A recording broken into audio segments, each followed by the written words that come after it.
Thank you, Speaker. Speaker, I want to talk about a jumper that was very dear to my heart. It was a jumper that I'd had for many years. I wore it the first time I flew to Canberra as the federal member for Perth, but it had started to unravel. It had holes everywhere. It was good quality Australian wool, I should say, but it had started to unravel, and I wore it out to lunch as I holidayed at home this year with my wife in Yallingup. We went out to a winery, and she was very disappointed that I had worn this jumper that really just wasn't up to the task anymore. Firstly, I'll apologise to Jess for wearing it, but Jess was right. She made me throw it out, and while I miss it, she was right. When something starts to unravel, you should throw it out, which brings me to what I want to talk about tonight, which is this government. It has truly started to unravel. You were enjoying it up until then. It has truly started to unravel this month. It has become a one-man band, and not the good type of one-man band like Bob Dylan or Kevin Parker, more of a solo artist in the vein of Peter Andre. This government is falling apart at the worst possible time.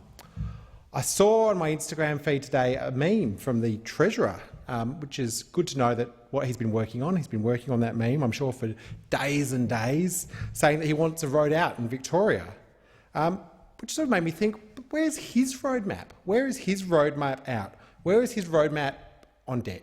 Where is his roadmap on jobs? Where is his roadmap on childcare? Where is his roadmap on aged care? I'll give this piece of free advice to the Treasurer. Time to time, it wouldn't hurt to treat premiers of this country with respect. But when it comes to aged care, we have seen a national tragedy occur over recent months. And with a tragedy like this, it is no wonder that the Australian people have lost confidence in the Minister for Aged Care. John Curtin had Ben Chifley by his side, and Scott Morrison is standing side by side with Senator Colbeck. The minister has walked away from scrutiny.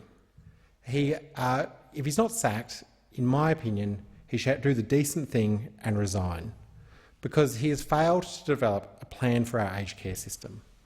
He has today released another funding increase that doesn't deal with any of the fundamental long-term challenges that his own Royal Commission has told him he needs to be addressing.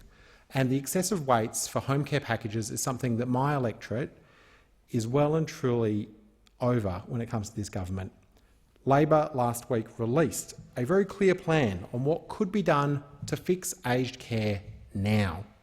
Minimum staffing levels, more home care packages, more staff training, and of course, what every aged care worker deserves, given the incredibly important work they're doing for us, a secure job.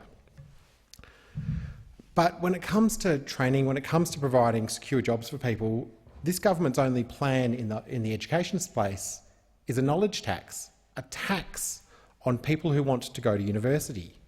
The Chancellor of the University of Western Australia said that this government's knowledge tax would actually lead to the University of Western Australia having less income, 3 to 4% less income, because of the inappropriate increasing of fees for certain students.